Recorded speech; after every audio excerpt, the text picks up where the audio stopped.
The best way to get your girlfriend to hug and kiss you more often is to communicate with her about it. Try saying something like, "Physical affection is really important to me, and I'd love it if we could hug and kiss more. Is that okay with you?"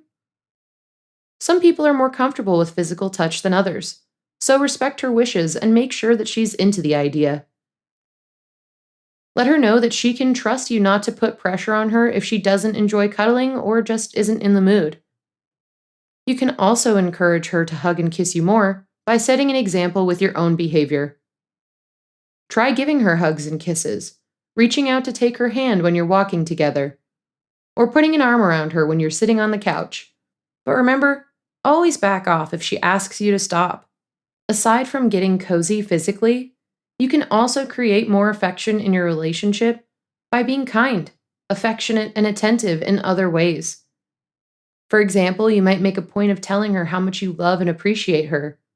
Leave her little love notes, or surprise her occasionally with a gift or a special date.